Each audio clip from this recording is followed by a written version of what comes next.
How's it going, everybody? Welcome back to another video. I've actually already filmed a little bit of this last week, but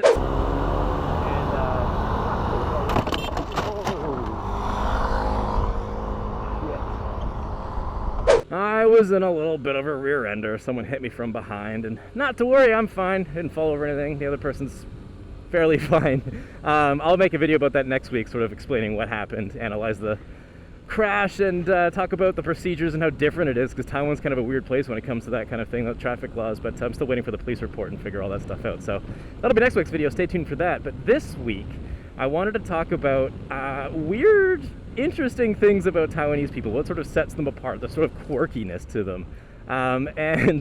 There's like quite a few of them, and they're kind of funny. And the first one I wanted to talk about is walking, and how much people in Taiwan seem to just hate walking. I shouldn't say hate walking. Their acceptable idea of what distance they can walk to get to something is significantly shorter than other people. So, unless the goal is to go for a walk, like if it's just to get to a restaurant or if they have to walk a couple of blocks, if it's more than 400 or 500 meters, they won't do it. They'll take a scooter or a car or public transportation or something. And it's kind of funny because when I tell my Taiwanese friends, well, I'll just walk. Maybe we're going to the pub or something, and it's like a 20-minute walk. No, it's no big deal for me. I don't mind walking 20 minutes. The Taiwanese act as if it's like I'm running a fucking marathon. It's really kind of funny, but you'll notice it a lot. Living here, they find a couple of blocks a ridiculously long way to drive. It's kind of interesting, and I'm not really sure why that is. I mean, considering everything in Taiwan is so close together and convenient and confined, they prefer not to walk. It's really kind of funny. It also could be because it's so bloody hot. Definitely in the summer I'll be singing a different tune when the temperature hikes, and I'll definitely not be wanting to walk anywhere. So yeah, that would be my first kind of weird thing about Taiwanese people. The second kind of interesting weird thing about Taiwanese people is they are incredibly superstitious, like a lot of Asian countries are. But Taiwan is like that as well. And some of the interesting superstitions is that they won't walk, this one's so weird, they won't walk into a hotel room without knocking on the door first. The reason being that is that a lot of Taiwanese people believe in ghosts. And so what they'll do is they'll knock on the door. They'll say, okay, I'm coming in now, like in Chinese, and then they go in. I think they flush the toilet too. And it's all of this sort of ritual, this thing that they do to allow time for the ghost to be able to leave, so that you don't disturb whoever might be staying in that room. It's incredibly creepy, but I've had it happen to me where I was staying in a airplane landing there.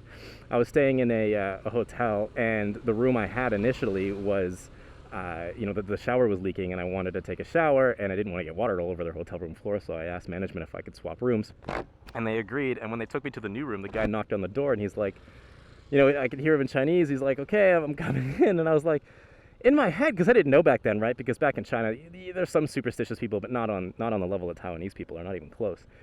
And I was kind of thinking, like, am I sharing a hotel room or something ridiculous like that? Like, who's in there? Of course, no one was in there, but I had to message all my Taiwanese friends, like, why the hell did that happen? And explain it to me. I don't know, that's kind of stupid. Not stupid, but interesting. And the other thing that's interesting and kind of funny is they believe, and again, this isn't everybody, this is just the extra superstitious people. They believe that if you point at the moon, then the goddess, or is it a god? I don't know, will cut your ear off. or cut your ear in like a small way. Like they won't, I don't know. And I've had a lot of Taiwanese friends that have older siblings, like an older sister or something, and they'll point at the moon and their sister's like, oh, the goddess is gonna come cut your ear, kind of thing. And they believe it, which is really funny because they're young and naive, and it's like older siblings will often tease their younger siblings and make it a real thing. But that's definitely something, is like, don't point at the moon, your ear will get cut off. Don't do that. Really kind of interesting. The other, am I allowed in here? I don't know, please no one hit me. Where the hell am I? The other interesting superstition is, they have this in China as well, where you shouldn't write people's names in the color red, because that means you want them dead. Or it may not mean that you want them dead, but it means that they'll soon suffer a gruesome death or some kind of injury, and so you shouldn't write people's names in red.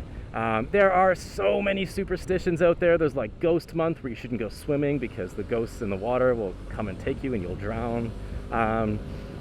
There's lots of superstitions, but those are some of the interesting ones I can think of off the top of my head. It was really interesting. Was that rice? Some kind of farming field? Very pretty. And the next one is they have kind of funny English names. I'm not sure why this is, but it seems like, they don't really put a whole lot of thought into naming their kids. Or maybe they do, and they just don't really know that the names that they're giving their kids are kind of weird, not normal.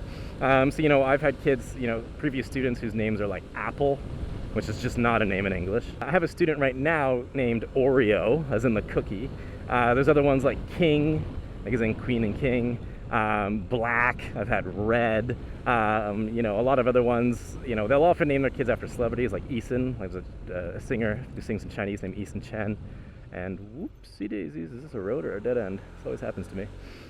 So yeah, they name their kids really interesting, and one of the more stressful, depending on who you are, it might feel stressful, things that you might have to do when you're teaching English abroad is that oftentimes the parents are completely comfortable allowing their English teacher to name their kids. Because of course they're going to have a Chinese name given to them by their family, but they're typically speaking, when kids are born here, of course they're not going to have an English name, because why would they? But as soon as they're old enough to learn English, they're not going to have an English name. So if it's their first time in school, so if you're their first foreign teacher, chances are it's going to be your responsibility to name their kid. And there's actually an interesting story of a girl, a 14-year-old girl who went to visit China with her family for the first time. This American girl, I think she was. I don't remember where she's from, but a Western girl. And Chinese people are not shy about walking up to foreigners and asking them questions and chit-chatting and whatever. And, this family rushed over to them with their baby, and they pleaded with her to give them a name, and she felt like this enormous amount of responsibility over her shoulders. And she decided to to design an app where parents could randomly generate English names and give it to their kids, and they could even like plug in meanings, right? Because Chinese names have meanings behind them. English names usually don't. So it's kind of hard to translate a name like that. And she ended up making a shitload of money. She's only like 14 or something like that. I don't remember the exact age, but she was quite young. The other kind of weird thing, not so weird, but a little weird, is that they seem to be terrified of rain. They do not like being wet, and so you'll constantly see umbrellas being broken. I mean, everyone uses umbrellas in the rain, right? But even if it's just a slight drizzle, they will be decked head to toe in these almost like a plastic bag, like a garbage bag that they throw over themselves. It's not a garbage bag. It's like designed for that. See this woman right here at this set of red lights? Let me have a look. She's kind of wearing that. It's not raining right now. It's quite nice outside, but she's wearing something that people would typically wear in the rain, that pink poncho, I guess you would call it. A reason I've heard, I don't know if this is true, maybe if you're Taiwanese you can tell me in the comment section below. I've heard it's because they're scared of acid rain. The air, like I've mentioned all the time, is a bit polluted, and so it rains a lot, and that makes sense, right? If you don't, I don't want acid rain on me, so it's interesting they cover up for that. They're scared of the rain and they're scared of the sun too. The reason she's wearing that poncho, even though it's not raining, is because she doesn't want her skin to get dark. So she's wearing gloves. It's like 30 degrees. She's wearing gloves, full pants. She's just head to toe covered so that she doesn't get covered in sun. See, that woman was doing it as well. So I feel like it's typically speaking a female thing. I don't typically see men covering up. See, here's a guy. He doesn't give a fuck. He doesn't care. And the last thing I want to mention isn't necessarily about the people per se. It's just something that happens here. One thing you'll notice as soon as you get to Taiwan is that the garbage trucks play music. It plays Beethoven something really loud on like a I don't know. There's some super loud speaker, and it plays music.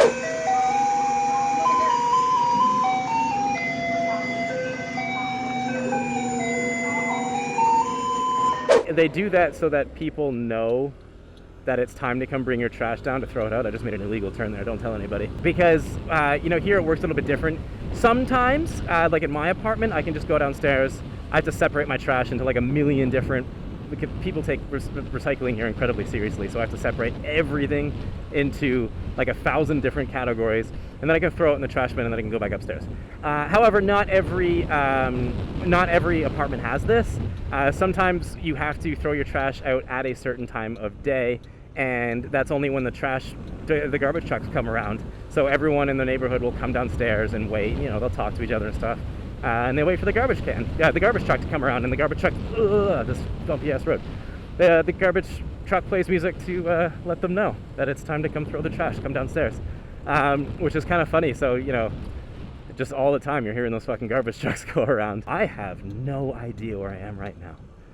I'm trying to make my way back to work. I got a bit lost. I think it's just, you know, if there's no dumpsters, it's probably because there's no room for the dumpsters, and it also combats rat infestations. I'm only saying that because my apartment's trash area is just completely infested with rats. It's terrifying, and I'm really scared of animals, as you guys know if you've been following me for a while. So, you know, I've got like 8 bags of trash. Not that I have a lot of trash, just like I said, I have to separate it so much. And I like just whip it in the garbage can and hope I hit it and then run away as fast as I can so these fucking rats don't crawl over my feet. They're super creepy. So yeah, that's it. That's just my quick little list of interesting, weird, quirky things about the local people here. It's not hating on them. None of the things are bad things. They're just different and they're kind of weird. And, you know, it's taken time for me to adjust to some of them. I think they're kind of funny. So in the comments section, let me know if you can think of any more quirks or weirdness that I missed about the Taiwanese people are familiar.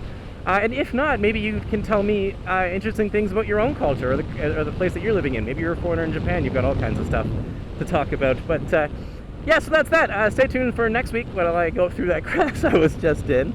And yeah, if you want, support me on Patreon. There's all kinds of extra content on there. I've got Instagram at Prozzie_SR if you want to follow my more day-to-day life. I post there fairly frequently. So yeah, thank you guys so much for watching. Stay positive, keep your stick on the ice, and hope you guys have a good week. Peace.